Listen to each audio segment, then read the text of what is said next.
Here, let's take a look at another example to practice the calculations of the deformations.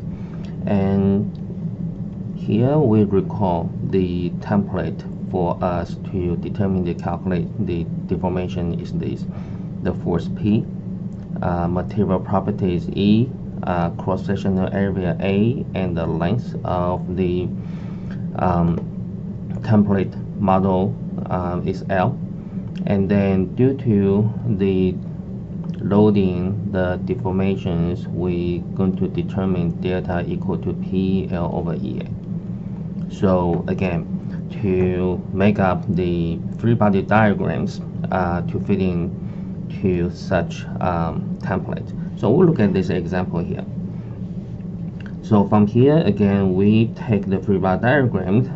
Here we can see here has two non-uniform portions and also two loadings.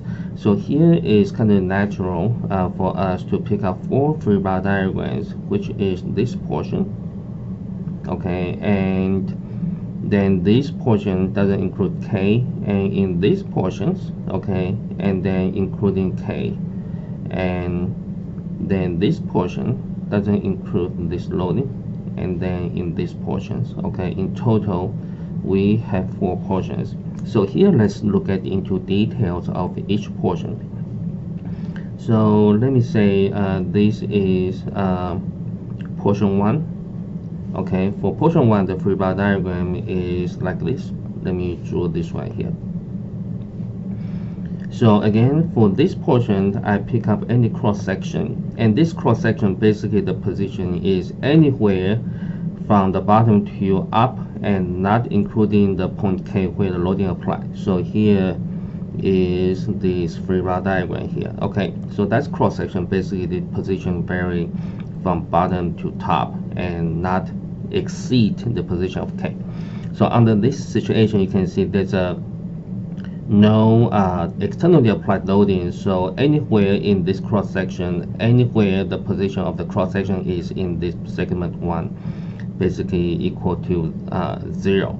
Okay, so basically that is 0 here. Okay, so the magnitude of the reaction force is 0.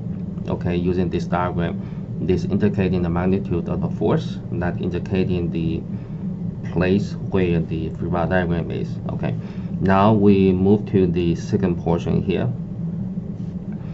And for the second portions, again, the strategy, I pick up any cross section. Again, this cross section position is placed from the bottom here to the where on the top.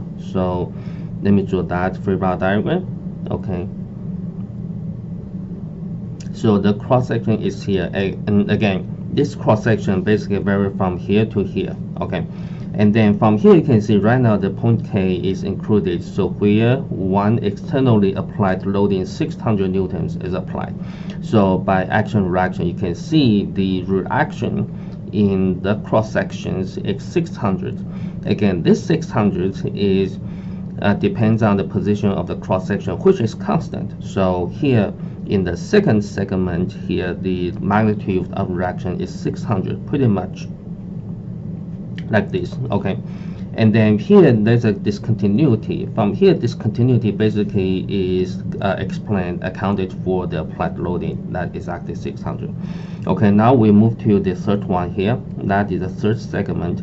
Again, our strategy will pick up any cross section. So that is a cross section we pick up here, and then that is a free body diagram. Okay, so now here we have the loading 600 newtons, and then again in these sections basically varying from the bottom here to top here, not including D. That is my selections. Okay, so under this case you can see basically here the due to action reaction in force equilibrium in the vertical direction, this is also 600 newton. So basically for the third segment, if not to exceed the point D, then you can see the reaction force. The reaction is magnitude is 600 newton. Okay, now we go to the portion 4 here. the portion 4 has D be included. So again, our strategy, take the cross section here. Anywhere the position of this cross section is from here to here. Okay, so that is a free bar diagram. Okay, so now you can see here we have the applied loading 600 newtons as well as a loading at D. Okay, that amount is 300 newtons. This is the another externally applied loading. So from here you can see the cross section. In the cross section action reaction, the equilibrium force is 900. So anywhere in the cross section, anywhere in this portion, the magnitude is 600. So like this. Okay.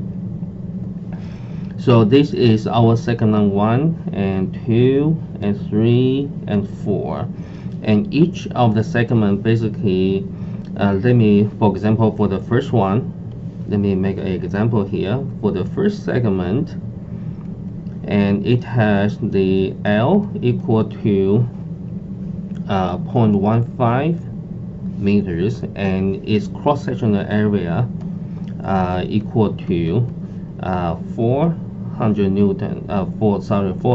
millimeters square, and Young's modulus is given here 200 GPa, and the magnitude basically is determined by the reaction force in here, and in this one basically P equal to 0. Okay, in the first one the cross section, the area, the force equal to 0. So here for the first segment, P L over EA for the first segment, you can calculate it basically equal to 0. Okay, and we can repeat. Let me get one more example here. So we try second segment, and okay, so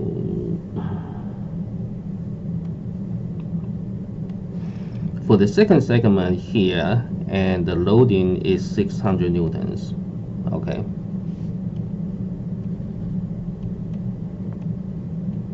and the length equal to the same, the cross-sectional area the same, the Young's modulus is the same. So here for the second segment, P L over EA, and for the second segment we're simply plugging all the relative information here, and you can calculate it. Okay, and again the second segment, you can see the deformation is stretched, is increased. So this calculation is magnitude, and then you can just artificially add the positive sign to remind yourself, to remind me, remind everyone, such a deformation is increased. Okay, so whatever the magnitude you calculated, you artificially add a sign, and repeat the same process. And then for the remaining 3 and 4 segments, so basically all the calculation can be put into 4 segment, I equal to 4 here.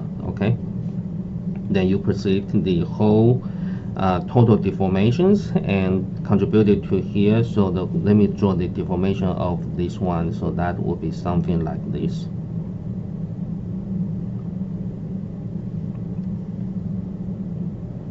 So the deformed shape will be like this. So they added up the deformation contributed from each segment go to the whole thing. So basically 5.6 indicating is here 5.6 millimeters. So this is contributed by the deformation of each piece, 1, 2, 3, 4 in total like this. Okay.